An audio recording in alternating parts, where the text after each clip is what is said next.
In this video tutorial, we're going to learn how to revitalize vintage photographs by adding color in Photoshop using blending modes. So here's an example of a black and white photo of my maternal grandparents.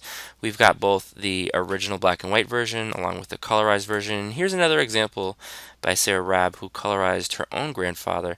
We're going to be using lots of references, including this sort of skin complexion palette to help us colorize images. And here's an example of who I believe is Miss Kachi's grandfather. And we've got a few areas colorized: his skin, his face, his hair. And we've just started on this, what looks like perhaps a Ford Falcon. I'm going to zoom in a little bit so we can see we're now at 66%. And this is just a very, very, very early rough draft.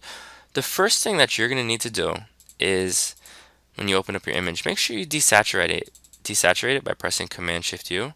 And once you do that, we're going to be creating new layers for each individual component. So that goes for the face complexion, along with the maybe objects in the background and the hair. And if we're going to continue colorizing this car, what we're going to want to do is make selections. So we're going to start with the polygonal lasso. And what I'm going to do is I'm going to go from the edge of his pants to the sort of front bumper. And so I'm going to create a straight line. And as I'm creating it, I'm looking at the layers palette again, and I can see that we're on the car layer, and that's really critical. So I'll just go quick. You guys are going to create a you guys are going to do a much better job making selections, but I'm using the polygonal lasso in this instance because there's not a whole lot of a really sharp contrast, and it can be a little bit tricky with the magnetic lasso or the quick selection tool. So great. So now we've got a selection of the vehicle, but I don't have this blue selected in my layers palette, right? It's white and black. And what I'm going to do right now, I can see that the blending mode is overlaid. I'm going to switch it to normal, and I'm going to press I for the eyedropper tool, or simply click the eyedropper tool. I'm going to left click. Now we've selected this precise blue. So when I return to the blending mode overlay and then press G or select the paint bucket, making sure that we're on the car layer, press left click, we fill it, Command D to deselect, and that's a really great start. Now because we're on their own layer, we can always modify this image. We can go back and change that later on. So you're going to want to use a lot of the paintbrush, but it's a little bit challenging going along the edge. Right here, for example, it doesn't look super professional, does it? Nah, not really. So use various selection modes, the elliptical marquee perhaps for this this tire right here. And because I don't like this blue, this initial thing that I did, I'm gonna use the eraser tool, press E to pull it up, and I'm going to get rid of this, and I'm going to go back and refine the selection using other selection techniques. So if we get this gentleman's slacks, I'm going to zoom in, and again I'm going to use the polygon lasso,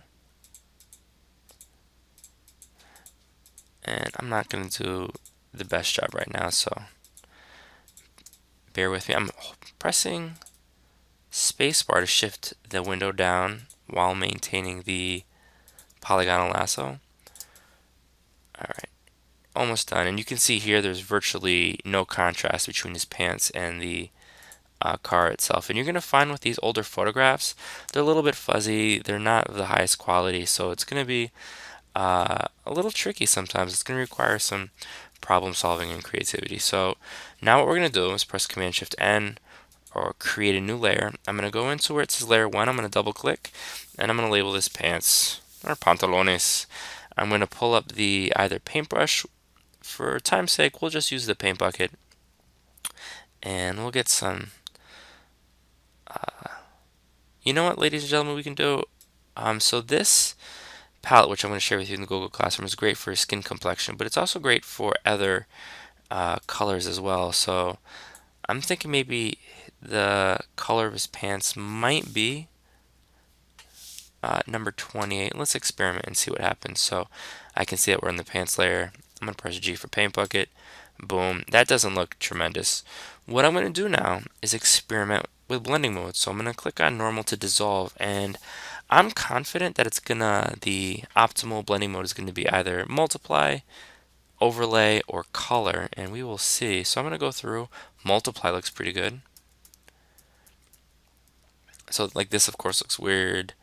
Overlay looks great, and hard light, not bad. And there we've got color. I think of all the blending modes that we just went through, my suspicion is that overlay probably looks the best, and it does. And if we want, I'm going to press Command D. I'm going to zoom in a little bit, and if we wanted to add a little bit more contrast, we sure could. I'm going to click here. I'm going to get sort of a darker shade of this brown. I'm going to press B, right click to reduce the size. I'm going to drop down the hardness a little bit, and you can see right there, for example, I'm adding just a little bit more contrast, and we can see what that looks like when we zoom out. And that looks awful. We don't want to do that. So what we can do is variations on that. And in fact, if we wanted to, we could go like this. And what I'm going to do is, again, I'm going to go through the different blending modes. I'm going to experiment with multiply. Does not look good. We'll try overlay again. And now what I'm going to do is I'm going to drop the opacity. And when I drop it to maybe 20%, that looks much better than before. So there we've got nothing. And then with a little bit extra contrast. And there we can see two pant legs. We've got a great start for this image. I'm super excited about you getting the skills to colorize black and white vintage photographs. If you have any questions, let me know. Good luck.